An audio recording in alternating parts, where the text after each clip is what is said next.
ہمارے پاس جب لوگ آتے ہیں اور وہ داخل طریقت ہوتے ہیں تو ہم جو بنیادی چیزیں ان کو بتاتے ہیں تو ان میں سے ایک چیز یہ لازمی بتاتے ہیں کہ رزق پاک نہیں ہوگا تو باطن روشن نہیں ہوگا. یہ بنیادی بات ہے.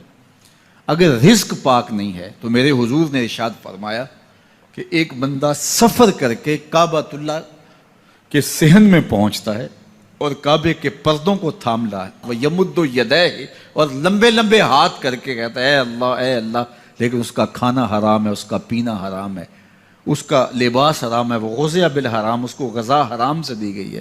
میرے حضور نے فرمایا اس کی کوئی دعا قبول نہیں ہوگی.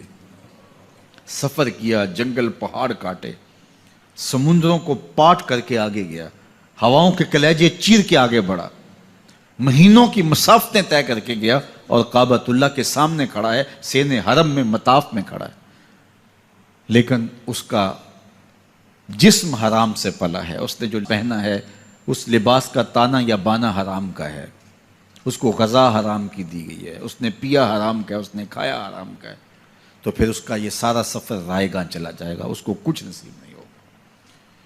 تو سب سے پہلی شرط اس عنوان سے عقل حلال ہے. اس کے بعد پہ صدق مقال ہے کہ آپ کی زبان جھوٹ نہ بولے. جب کوئی شخص جھوٹ بولتا ہے, روحانیات تو دور کی بات ہے, اللہ کے فرشتے اس سے 1 میل دور ہٹ جاتے ہیں. جب کوئی شخص جھوٹ بولتا ہے تو حدیث پاک میں آتا ہے اس کے منہ سے ایک خاص قسم کی بدبو نکلتی ہے. اس بدبو کو ہم نہیں سونگھ پاتے لیکن فرشتے سونگھ لیتے ہیں, چونکہ فرشتے انتہائی حساس مخلوق ہے اور وہ جھوٹ کی وجہ سے نکلنے والی بدبو کو سونگھتے ہیں. اللہ نے حضرت امام اعظم امام ابو حنیفہ رضی اللہ تعالیٰ عنہ کو یہ بصیرت عطا کی تھی اور یہ باطنی نظر بخشی تھی کہ جب کوئی شخص وضو کرتا تھا تو اس کے وضو کے پانی سے پہچان لیتے تھے کہ یہ کس گناہ کا مجرم ہے. جب بندہ وضو کرتا ہے تو وضو سے ہاتھوں کے گناہ جھڑتے ہیں, منہ کے گناہ جھڑتے ہیں, تو وہ وضو کے پانی سے اس بات کو محسوس کرتے تھے. اللہ نے ان کو وہ بصیرت عطا کی تھی, لیکن انہوں نے اللہ کی بارگاہ میں عرض کی مالک مجھ سے یہ چیز چھین لے, یہ چیز مجھے نہیں چاہیے. لوگوں کے بارے میں جو ہے وہ ایسا گمان پھر پیدا ہوتا ہے. تو فرشتوں کو اللہ نے وہ حساس جو ہے وہ پاکیزہ وجود دیا, اور ان کی حس ایسی ہے کہ وہ بدبو جو انسان بولتا ہے اور لفظوں سے جو اثرات نکلتے ہیں وہ محسوس کرتے ہیں. تو جب کوئی شخص جھوٹ بولتا ہے تو اس کے جسم سے, اس کی زبان سے جھوٹ کے ساتھ بدبو نکلتی ہے. اللہ کے فرشتے 1 میل دور تک پیچھے ہٹ جاتے ہیں. تو مجھے بتائیے, جو شخص جھوٹ بولتا ہو کیا اسے کوئی روحانی مرتبہ مل سکتا ہے؟ یہ سوچا بھی نہیں جا سکتا, یہ امکانات سے ہی نہیں ہے. اللہ کے محبوب علیہ السلام سے پوچھا گیا کہ حضور کوئی مسلمان, کوئی مومن کیا بزدل ہو سکتا ہے؟ فرمایا نہیں, وہ بہادر ہوتا ہے, لیکن ہو سکتا ہے کبھی اس سے بزدلی بھی سرزد ہو جائے. انسانی کمزوری ہے, کبھی انسان بہت طاقت میں ہوتا ہے, کبھی انسان کمزور بھی پڑ جاتا ہے. فرمایا ہو سکتا ہے کبھی اس سے ہو بھی جائے. پھر پوچھا کہ بخل کر سکتا ہے؟ فرمایا نہیں, مومن سخی ہوتا ہے, لیکن ہو سکتا ہے کبھی اس سے بخل بھی ہو جائے. کبھی کبھی دولت اسے اچھی بھی لگنے لگ جاتی ہے, جس طرح فرمایا گیا کہ اولاد مبخلتن مجبنتن, یہ جو اولاد ہوتی ہے یہ بندے کو بخیل بھی بنا دیتی ہے اور بزدل بھی بنا دیتی ہے. جب اولاد نہیں ہوتی تو بندہ سخی بھی ہوتا ہے اور بندہ جو ہے وہ مشکل حالات میں بھی کود جاتا ہے, لیکن جب اولاد ہوتی ہے تو پھر مشکل حالات میں کودنے سے پہلے سوچتا ہے میرے بچے ہیں یتیم ہو جائیں گے. اس کو یہ خیال آتا ہے, پہلے ایسے مال لٹاتا ہے لیکن اولاد ہو جائے تو پھر وہ اولاد کا سوچتا ہے کہ ان کے لیے کچھ میں جمع کر لوں. تو اولاد فرمایا میرے حضور نے کہ مبخلہ و مجبنہ, یہ بخیل بھی کر دیتی ہے اور یہ کمزور اور بزدل بھی بنا دیتی ہے. تو مومن ہوتا بہادر ہے, لیکن ہو سکتا ہے کبھی اس سے بزدلی بھی ہو جائے. مومن سخی ہوتا ہے لیکن کبھی ہو سکتا ہے اس سے بخل بھی ہو جائے. لیکن تیسرا سوال حضور سے پوچھا گیا کہ مومن جھوٹا ہو سکتا ہے؟ تو اس پہ 2 ٹوک کہا, نہیں جھوٹا نہیں ہو سکتا. یہ نہیں ہو سکتا کہ مومن ہو اور جھوٹا ہو, وہ سچ بولنے والا ہوگا. تو عقل حلال اور صدق مقال, یہ 2 خوبیاں جو ہیں یہ اہل اللہ کا ترائے امتیاز ہے, اور یہ مجھے اور آپ کو اختیار کرنی چاہیے. حضرت خلیل اللہ جب وادی غیر ذی زرع میں سیدہ ہاجرہ اور ان کے معصوم نونہال کو چھوڑ کر کے جانے لگے۔ ایسی وادی جہاں حیوانی وجود بھی نہیں تھا، نباتات بھی نہیں پائے جاتے تھے، پانی کا ایک قطرہ بھی دستیاب نہیں تھا، کالے سیاہ مہیب پہاڑ جیسے فولاد پگھلا کے ڈال دیا ہو، وہ وادی جہاں دن کو بھی خوف آئے، وہاں حضرت ہاجرہ نے راتیں بھی گزاری۔ کتنا دردناک لمحہ تھا جب سحری کا وقت ہوا، حضرت خلیل اللہ دعائیں دے کے رخصت ہونے لگے، حضرت ہاجرہ سلام اللہ نے آگے بڑھ کے اپنے شوہر نامدار کا دامن پکڑ لیا، تمسکت بعضیالہ، دامن پکڑ کے بولی میرے شوہر نامدار، اس مہیب وادی میں، اس پہاڑوں کے دامن میں جہاں دن کو بھی خوف آئے، نونہال معصوم کے ہمراہ مجھے چھوڑ کے کہاں جا رہے ہو؟ حضرت خلیل اللہ نے کوئی جواب نہیں دیا۔ پھر قدم اٹھایا تو زوجہ نے پھر دامن پکڑا، پھر وہی سوال، پھر کوئی جواب نہیں آیا۔ تیسری مرتبہ دامن پکڑا، خلیل اللہ کی جانب سے کوئی جواب نہیں آیا، تو خاتون خود بولی کیا اللہ کا حکم تو نہیں؟ تو حضرت خلیل اللہ نے کہا نعم، ہاں اسی کا حکم ہے۔ حضرت ہاجرہ نے دامن چھوڑ دیا، کہا جائیے خیر سے جائیے، اگر اس کا حکم ہے وہ ہمیں ضائع نہیں ہونے دے گا۔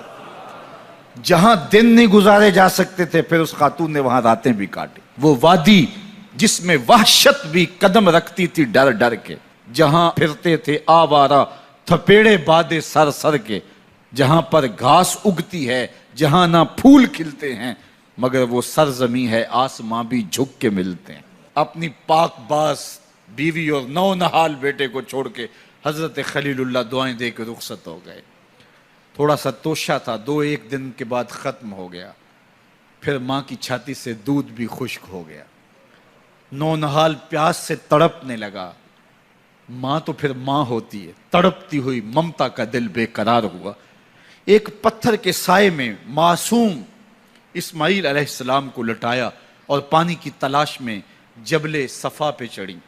اطراف میں آسمانوں کی طرف دیکھا، کہیں کوئی پرندے اڑتے دکھائی دیں اور پانی کا نشان ملے اور میں وہاں سے بیٹے کے لیے 2 بوند لے آؤں، لیکن کچھ دکھائی نہیں دیا۔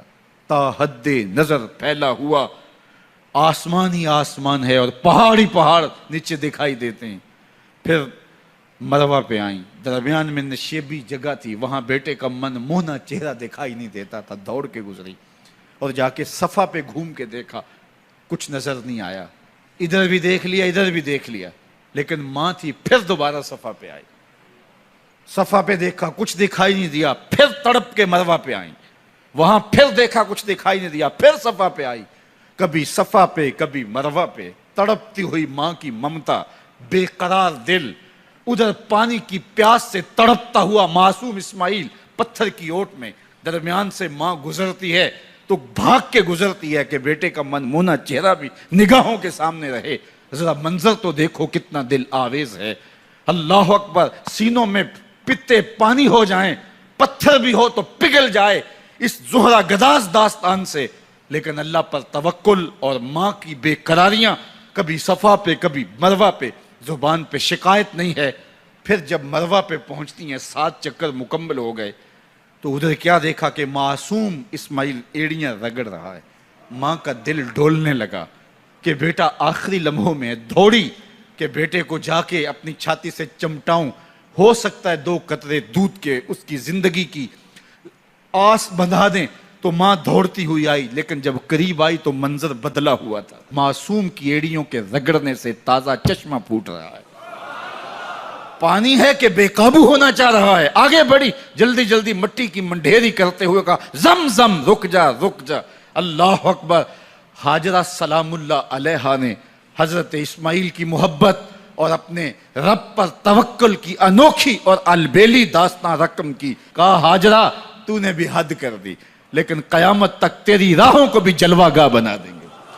یہاں نبی بھی دوڑیں گے، ولی بھی دوڑیں گے، غوث بھی دوڑیں گے، کتب اور ابدال بھی دوڑیں گے، شہنشاہ بھی دوڑیں گے، کج کلا بھی دوڑیں گے۔ یہ دوڑنا ہم عبادت بنا دیں گے، حتیٰ کہ امام الانبیاء بھی ان راہوں کی سائی کرتے رہے۔ عجیب رنگ، عجیب منظر اور عجیب کیف کا عالم۔